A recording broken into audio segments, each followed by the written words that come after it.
అతి కష్టం మీద దీన్ని ఒక స్ట్రీమ్ లైన్ తీసుకొస్తున్నాం. ఈ క్రమంలో 2-3 గ్రూపులు అయ్యి ఫ్లేర్ అప్ చేసుకొని ఇష్యూను సైడ్ ట్రాక్ చేసి అసలు ట్రాక్ నుంచి సైడ్ ట్రాక్ అవుతుంది. ఇది ఇష్టం లేని విధంగా నేను చెప్తున్నా. ఇది జరగాల్సిన అవసరం లేదు. ఎందుకంటే ఏప్రిల్ మంత్లో ఉన్నాం మనం, ఎగ్జామ్స్ వేసి 20 డేస్లో డ్యూ ఉన్నాయి. ఇప్పుడు మనం దీన్ని డిస్టర్బ్ చేసుకొని అవుట్ గోయింగ్ స్టూడెంట్స్కి ఇబ్బందికరమైన పరిస్థితిని క్రియేట్ చేసుకోవాల్సిన అవసరం లేదనే సెన్స్తోనే నేనేం చెప్తున్నా అంటే అది already it has been in the law and order problem oriented. This candidate ఎవరైతే దాడికి గురైంది అనుకుంటున్నాడో ఆ క్యాండిడేట్ ఆల్రెడీ పోలీస్ స్టేషన్కి పోయి రిప్రజెంట్ చేసిండు. ఆ రిప్రజెంట్ చేసిన అంశాన్ని ఆధారంగా చేసుకొని తెల్లారొచ్చి ఈ క్యాండిడేట్ని తీసుకుపోవడం జరిగింది. It is still in the police station only. Is enquiring. And నేను కూడా ఎంక్వైరీ చేస్తే మేము ఎంక్వైరీ చేస్తున్నాం సార్, ఇది ఏంది కేసు అసలు ఎందుకు అయింది, ఇట్లా వీళ్ళ మధ్యలో ఘర్షణ ఏమున్నది, ఇది ఎంక్వైరీ చేస్తున్నాం సార్ అని చెప్పి. So that is the status of affair. Flare up కాకుండా చూడడం అనేది అందరి బాధ్యత, మీ బాధ్యత, నా బాధ్యత. 100% ఆయన మాట్లాడేది మాత్రమే తీసుకొని పోతాం. మేమేం దానికి యాడ్ చేయం కదా. ఓన్లీ ఆయన ముందు మైక్ ఫ్లేర్ అప్ చేయకండి. దాని ఫ్లేర్ అప్ నేను అదే చెప్తాను సార్. ఆయన మాట్లాడేది కాకుండా మేము మాట్లాడడం ఏదో జరిగిందో దాని ముందు తీసుకోండి, అక్కడనే తీసుకోండి. ఇక్కడ స్టూడెంట్ వద్దు, అది that is not I never gave any permission to anybody to have such things at this stage in the institute of interest of the academics and institute. మీరు ఎక్కడైతే మన క్యాండిడేట్ తీసుకోండి, వద్దంటే నేను హాస్టల్ ముందు తీసుకోండి, నథింగ్ రాంగ్. అయితే ఇంకో విషయం దృష్టి తీసుకొచ్చే విషయం ఏంటంటే ఇప్పుడు మీడియా పర్సన్స్ అప్పటికే దాదాపు అర్ధగంట సేపు ఆగినాము. నాకు తెలియదు, మీకు ఇప్పుడే చెప్తున్నా సార్, మీకు ఇప్పుడే చెప్తున్నా. విషయం ఏంటంటే మీ దగ్గరికి వస్తుంటే అంటే ఇప్పుడు ఈయన గురించే వచ్చాం. రేపటి రోజున ఎదుటి వాళ్ళకి దాడి జరిగినా వస్తాం. ఇప్పుడు ఎన్నోసార్లు వచ్చినాం మేము, ఇక్కడ కార్యక్రమాలు ఉన్నా కూడా వచ్చినాం మేము.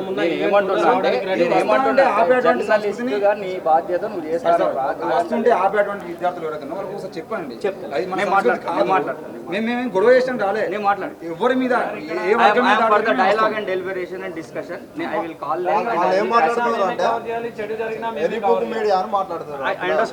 విద్యార్థులు మాట్లాడతారు. అదే నేను మాట్లాడతాను. ఎవడో కామెంట్ చేసిన దానికి నేను సమాధానం చెప్పగానే ఇన్సిడెంట్ జరిగిన దానికి మీరు ఎందుకు చేసారు అట్లా నేను మాట్లాడతాను. ఓకేనా?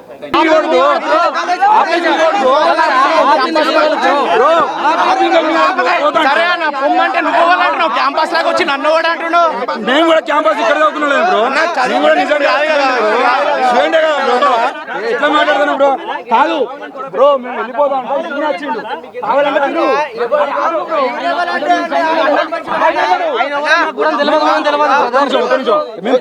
మాట్లాడడానికి పోతున్నాం. ఆయన వచ్చి ఎందుకు వచ్చాడు, ఏం మాట్లాడుతున్నాడు, అసలు నీకు సంబంధం లేదు కదా బ్రో. ఆయన బ్రో, ఆయన బ్రో ఎట్లంటారు బ్రో? అది కాదు, మేము ప్రిన్సిపల్ గారికి పోతున్నాం. ఆయన అసలు ఆయన ఆపిన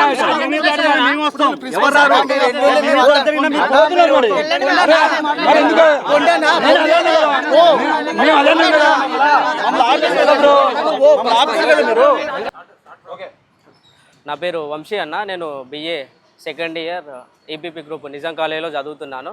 సో దాదాపు 6 నెలల క్రితం మన నిజాం కాలేజ్ క్యాంపస్ హాస్టల్లో దాంట్లో నేను సెకండ్ ఇయర్ చేస్తున్నాను. అయితే 6 నెలల క్రితం నా పైన వీళ్ళు ఫైనల్ ఇయర్లు అంతా కూడా సెకండ్ ఇయర్స్ని ఒక 2 గంటల నుంచి 4 గంటల మధ్య ర్యాగింగ్ చేస్తారన్న ప్రతిరోజు డైలీ.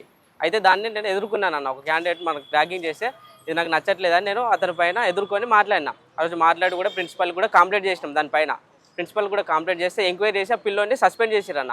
2 నెలలు సస్పెండ్ చేసిన తర్వాత పిల్లోడు మళ్ళీ హైకోర్టులో కేసు వేసుకొని తర్వాత మళ్ళీ లోపలికి వచ్చిండు. లోపలికి వచ్చిన తర్వాత కూడా 2 నెలలు బాగానే ఉన్నాడు అన్న. 2 నెలల నుంచి నన్ను మెంటల్గా ఇబ్బంది పెడుతుండన్న. మెస్లో డైరెక్ట్ వచ్చి నూకేయడము, తన్నడము, ఇంకేదేదో చేస్తుండన్న. నేను దాన్ని కూడా ఎప్పుడు కూడా అబ్జెక్షన్ చేయలేదన్న ఆ విషయంలో.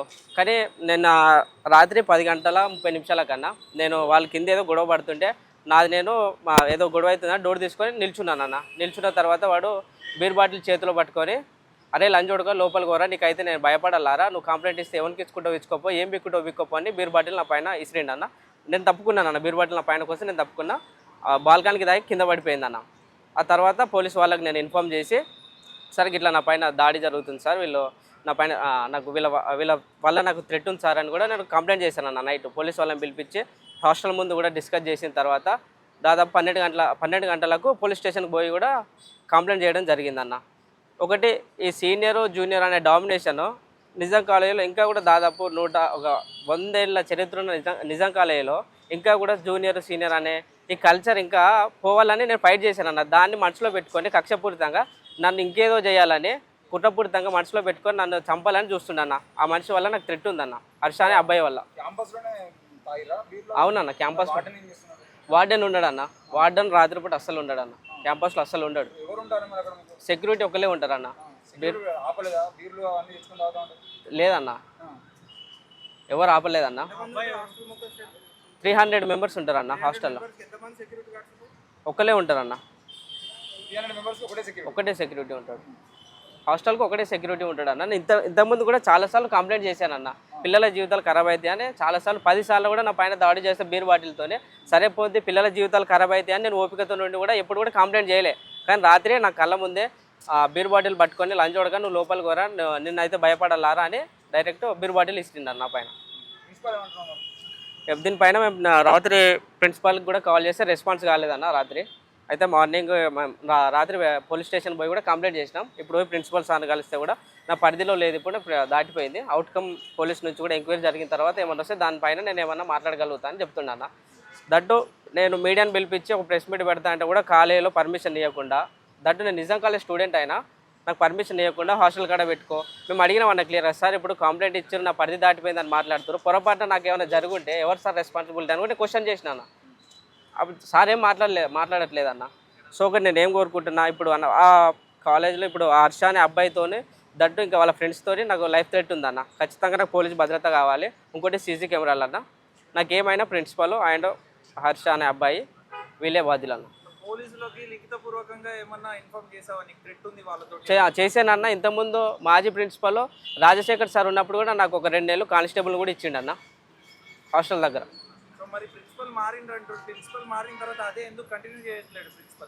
మేము కొత్త ప్రిన్సిపల్ వచ్చినప్పుడు కూడా సార్ దృష్టిలో పెట్టినామన్న. అప్పుడే ఆ పిల్లోడు సస్పెండ్ అయ్యి అప్పుడే మళ్ళీ కాలేజీలకు లోపలికి వచ్చిండండి. కొత్త ప్రిన్సిపల్ రావడం, అప్పుడే పిల్లోడు కూడా రావడం. అప్పుడు కూడా మన ఈ రాజశేఖర్ ఈ కొత్తగా వచ్చిన ప్రిన్సిపల్ సార్కి కూడా మేము ఇన్ఫార్మ్ చేసినాం, తన నోటీస్లో కూడా పెట్టినాం సార్కి. సరే నేను చూసుకుంటా అని చెప్పాడు. అతను ఫైనల్ ఇయర్ అన్న, ఎంఈసిఎస్.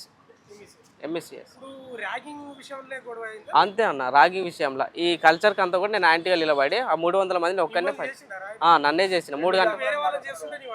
లేదన్న, నన్ను చేస్తేనే ప్రత్యక్షంగా 3 గంటలు రాత్రి ఇష్టం వచ్చినట్టుగా అన్పార్లమెంట్ 6 నెలల క్రితం అన్పార్లమెంట్ లాంగ్వేజ్ యూజ్ చేసుకుంటే ఇష్టం వచ్చినట్టు తిట్టుకుంటా మాట్లాడితే అన్న దీన్ని అంతే కరెక్ట్ కాదని చెప్పిన అందుకు నన్ను కొట్టడానికి వచ్చారు ఆ రోజు రాత్రి కూడా నేను మౌనంగా ఉన్నా. సార్ ఇప్పుడు దాడి జరుగుతుంది నేను ఏం మాట్లాడాను గమ్మునున్నా. తర్వాత వచ్చి రాజశేఖర్ సార్ మాజీ ఉన్న రాజశేఖర్ సార్ ప్రిన్సిపల్ కంప్లైంట్ చేస్తే ఎంక్వైరీ చేసి సస్పెండ్ చేసిండు అన్న. అతను 6 నెలల క్రితం రాత్రి ఏం లేదన్న, ఫైనల్ ఇయర్స్ గొడవ పెట్టుకుంటారు జస్ట్ అంతే. వాళ్ళు గొడవ పెట్టుకుంటారు. నేను నా రూమ్ నుంచి నా డోర్ తీసుకొని నిల్చున్నా అంతే. ఏమవుతుందని ఇట్లా చూస్తున్నా, వాడు చేతిలో బీర్ బాటిల్ పట్టుకొని రెడీగా ఉన్నాడు. నేను డోర్ తీయంగానే నిల్చొని అరే లంచ్ ఉడక లోపలికి పోరాని బీర్ బాటిల్ తీసుకొని నా మీదకి ఇస్తుండే. నేను పక్కకున్నా, దానికి సీసకు దాకి కింద పడిపోయింది డైరెక్ట్. ఇప్పుడు నేను సెకండ్ ఇయర్ అన్న, బిఏ ఫైనల్ ఇయర్ అన్న. ఇంకా ఉందన్న, దాదాపు 2 గ్రూపుల మధ్యలో ఎప్పటి నుంచో జరుగుతుంది అంటున్నారు కదా, ఇది మీకు మీదొక గ్రూప్ తనదొక గ్రూప్ ఇద్దరి మధ్య. అవునన్న, ఇప్పుడు ఒకటి నేను బిఎస్ఎఫ్ఐ బహుజన స్టూడెంట్ ఫెడరేషన్ ఆఫ్ ఇండియా అనే ఆర్గనైజేషన్ కాలేజీలో పెడుతుంటే కొన్ని సంఘాలు మనవాది సంఘాలన్నీ కూడా మమ్మల్ని అడ్డుకోవడానికి ప్రయత్నిస్తున్నాయి. దాన్ని వీళ్ళు స్టూల్గా వాడుకొని నా పైన కుసగొలుపుతారు అన్న. ఇదంతా కూడా వాళ్ళు అల్లుతున్న కథ అన్న. మేము మామూలుగా నేను రాత్రి కంప్లైంట్ చేసినప్పుడు మా అన్న రామన్న, మా స్టేట్ ప్రెసిడెంట్ రామన్నని పిలిపించుకున్నా. అన్న గిట్లా పరిస్థితి గిట్లా జరిగింది అన్న ఇష్యూ అంటే వచ్చి బయటనే నిల్చురు. దట్టు నేను పైనకి తీసుకుపోయింది కూడా ఇద్దరిని అన్న, రాము అన్నని తీసుకుపోయినా, దట్ బాబాయ్ని సెక్యూరిటీ గార్డ్ని తీసుకొని పోయి సపరేట్గా నా బ్యాగ్ తీసుకొని వచ్చిన. పోలీస్ వాళ్ళకి ఇన్ఫార్మ్ చేసిన తర్వాత సార్ వాళ్ళు ఉస్మానియా క్యాంపస్కి వెళ్ళిపోయి ఒక్కరోజు అని చెప్తే వెళ్ళిపోయినాను. సో ఇందాక మేము సెక్యూరిటీతో మాట్లాడుతున్నప్పుడు వాళ్ళు పర్మిషన్ ఇవ్వకపోతే దళిత విద్యార్థుల మీద అణిచివేస్తున్నారు, దాడులు జరుగుతున్నాయి అని చెప్పేసి మీరు మాట్లాడినారు. సో అక్కడ క్యాస్ట్ ఇన్వాల్వ్మెంట్ కూడా ఏమైనా ఉందా మీ గొడవలలో? అవునన్నా, ఇప్పుడు అంటే ఇప్పుడు చేస్తున్న వ్యక్తి కూడా మా కమ్యూనిటీ అన్న. దాని గురించి నేను చాలాసార్లు చెప్పినాను. దట్టు నువ్వు కూడా మా కమ్యూనిటీ, నీకు నాకు వద్దు, ఎవడో నేను రెచ్చగొడుతుండో నువ్వు వచ్చి నా పైన చేస్తున్నావు, ఇదంతా కరెక్ట్ కాదని కూడా మేము చెప్పినాం. అలా డాడీ కూడా వచ్చి రిక్వెస్ట్ చేసినాం, నీ తెరువు రాడని కూడా చెప్పిండు అన్న. కానీ వాళ్ళు రెచ్చగొడుతున్నారు, మనోడు వచ్చి నన్ను ఇట్లా చేస్తున్నాను.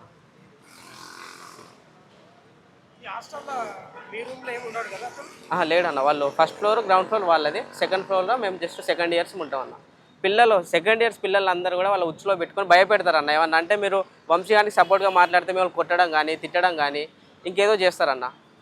నేను ఒక్కనే మాట్లాడతానన్న. ఆ ఇష్యూ అప్పటి నుంచి కూడా వాళ్ళందరికీ హాస్టల్కి మొత్తానికి కూడా ఒక్కనే మాట్లాడతాను. ఏం కావాలి మీ డిమాండ్ ఏంది మరి? ఇప్పుడు నాకు పోలీస్ భద్రత కావాలన్న ఖచ్చితంగా. హాస్టల్లో నా రూమ్ ముందు సీసీ కెమెరాలు కావాలి. నాకు వాళ్ళతో థ్రెట్ ఉంది ఖచ్చితంగా. నాకు పోలీస్ భద్రత కల్పించాలని కోరుతున్నాను అన్న ప్రిన్సిపల్ వార్నింగ్ ఇస్తుంది అన్న. ఆయన ఏమని వార్నింగ్ ఇస్తుంది? నాకు డైరెక్ట్ కాదు అంటే వార్నింగ్ అంటే నన్ను ఇప్పుడు పోతాను ఫైనల్ ఇయర్ అయిపోయే లోపు నన్ను ఏదైనా ఒకటి చేసి పోతా అని ఒక డైలమాలు ఉన్నాడు. ఉన్నాడా? నాతో అనలేదు ఫ్రెండ్స్ అని చెప్పిండు అట్లా. ఇక మెస్లో కూడా గుద్దుకుంటే పోతాడు అన్న. పక్కకు పోయి నిల్చున్నాను అన్నం తిని సపడే నిల్చుంటే మెస్లో ఇంతకుముందు కూడా 2-3 సార్లు వచ్చి గుద్దుకుంటే పోతాడు. నేను అక్కడ కానీ ఏమైనా రియాక్ట్ అయితే కొడదామని చూస్తున్నాను అంతేగా. నేను అప్పుడు కూడా ఏమనట్లేదు అన్న. సరే పోంది ఏదో ఒకసారి 2 సార్లు చిన్నదానికి పోయి గుద్దించడానికి కూడా చెప్పుకుంటే కూడా ఇజ్జత్ పోతాను. నేను ఎవరితో కూడా చెప్పుకోలేదు అన్న. ఇక రాత్రి నాకు కళ్ళం కూడా జరిగింది కాబట్టి నేను మాట్లాడితే దాన్ని వాళ్ళు ఎట్లా మ్యానిపులేట్ చేసుకున్నారు అంటే రాత్రి నువ్వే కొట్టుకొని వీటిపైన వాంటెడ్గా ఇట్లా చేస్తున్నావు అని మా సెకండ్ ఇయర్స్తోని దట్టు ఫైనల్ ఇయర్ అందరూ కూడా వచ్చి మాట్లాడారు. సరే అన్న నేనే కొట్టుకుంటే ఫింగర్ ప్రింట్స్ ఉంటాయి అన్న. బీర్ బాటిల్స్తో కొడితే ఫింగర్ ప్రింట్ చెకప్ చేద్దామన్నా. నా తప్పుంటే నేనే హాస్టల్లో సీసీ కెమెరాస్ లాంటివి ఏం లేవా? ఇంతకుముందు ఉండే అన్న పగలు కొట్టిరు అన్న. ఇంతకుముందు సీసీ కెమెరాలు ఉండే పగలు కొట్టిరు. ఇట్లాంటి వాళ్ళు చేస్తారా? ఇష్టంటి వాళ్ళే చేస్తారన్న. అవునన్న ఇలాంటి వాళ్ళే చేస్తారు. నా పేరు కుమార్ మౌర్య. నేను Bahujan student federation of India greater Hyderabad president. గత సంవత్సరం ముందు నుంచి మాకు ఈ కాలేజ్ నుంచి సెకండ్ ఇయర్ ఫస్ట్ ఇయర్ విద్యార్థులకు మాకు కంప్లైంట్స్ చాలా వరకు వచ్చినాయి. ర్యాగింగ్ కల్చర్ అనేది నిజాం హాస్టల్లో చాలా దారుణమైన పరిస్థితి. 2 గంటల నుంచి 4 గంటల మధ్యలో పిల్లలని సెకండ్ ఇయర్ ఫస్ట్ ఇయర్ ఎవరైతే సెకండ్ ఇయర్ పిల్లలు ఉన్నారో వాళ్ళని మాత్రం దారుణమైన పరిస్థితికి కుక్కల కన్నా హీనంగా చూస్తారు. 2 గంటల రాత్రి లేచి నువ్వు పాటలు పాడరా, లేచి నువ్వు నీళ్ళు లేరా, లేచి నువ్వు బట్టలు ఇప్పురా అని దారుణంగా నిజాం హాస్టల్లో ర్యాగింగ్ కల్చర్ అనేది ఉంది. ఇదే సమస్య పైన మేము 6 నెలల క్రితము అబిడ్స్ పరిధిలో ఉన్న ఎస్ఐ సార్ గారిని, అదేవిధంగా సిఐ సార్ గారిని, అదేవిధంగా ఏసీపీ సార్ గారికి సే నో టు డ్రగ్స్ కార్యక్రమం తీసుకున్నాం. వాళ్ళ చేతుల మీదనే మేము పోస్టర్ రిలీజ్ చేసినాం. ఆ చర్యకే సార్ కౌన్సిలింగ్ ఇవ్వండి అని మేము సార్ వాళ్ళని కూడా అప్రోచ్ అయినాం. దాన్ని దృష్టిలో పెట్టుకొని వీళ్ళంతా ఎవరైతే ఫైనల్ ఇయర్స్ ఉన్నారో వీళ్ళంతా కక్షపూరితంగా వంశీ పైన, ఒక దళిత విద్యార్థి పైన కక్షపూరితంగా వీళ్ళు చర్యలు తీసుకుంటారు. ఇవి కుట్రలే. ఎందుకంటే ఒక సెకండ్ ఇయర్ చెందినటువంటి వ్యక్తి ఈ కాలేజ్లో ప్రెసిడెంట్ తీసుకోవద్దంట. ఎక్కడన్నా రూల్ ఉందా? ఎక్కడన్నా సెకండ్ ఇయర్ ఒక ఆర్గనైజేషన్ ప్రెసిడెంట్ తీసుకోవద్దని ఎక్కడన్నా రూల్ ఉందా? మేము కమిటీ చేస్తుంటే ఇక్కడనే జెండా కట్టకుండా అడ్డుకున్నారు. ఇక్కడనే అందరు ఫైనల్ ఇయర్స్ అందరు కలిపి జెండా కట్టకుండా అడ్డుకున్నారు. అందులోని ఒక దళిత కమ్యూనిటీకి చెందిన వ్యక్తి ఇంత పెద్ద నిజాం కాలేజీలో ఒక ఆర్గనైజేషన్కి ప్రెసిడెంట్గా ఉండడం వాళ్ళు జీర్ణించుకోలేక ఇవన్నీ కేవలం కుట్రలుగా భాగంగానే వీళ్ళు చేస్తున్నారు. ఇప్పుడు మేము కంప్లైంట్ ఇచ్చినాం నిజాయితీగా. నిన్న మా తమ్ముడు దగ్గరికి వెళ్ళి లగేజ్ తీసుకుందాం అని పోయి వచ్చినాము. మాతో పాటు సెక్యూరిటీ గార్డు ఉండు. ఇప్పుడు మీ మీడియా సాక్షిగా వాళ్ళు ఏమన్నారు? 2 ల్యాప్టాప్లు పోయినాయి అన్నారా? అవునా కదా? 2 ల్యాప్టాప్లు పోయినారా అని మీ మీడియా సాక్షిగానే అన్నారు. ఇక్కడ వాళ్ళు ల్యాప్టాప్స్ పోతే నైట్ కంప్లైంట్ చేయాలిగా. ఇవన్నీ కావాలని కక్షపూరితమైన చర్యలు చేస్తున్నారు. కాబట్టి వంశీకి ఏమైనా జరిగితే పూర్తి బాధ్యత ప్రిన్సిపాల్ గారే వహించాలి. కాబట్టి వంశీకి ఏమైనా కానీ మా సంఘం నుంచి, మా విద్యార్థి సంఘం నుంచి మేము వెనకడుగు వేయము. మాకు న్యాయం జరిగేంత వరకు మేము పోరాటం చేస్తాం. Thank you.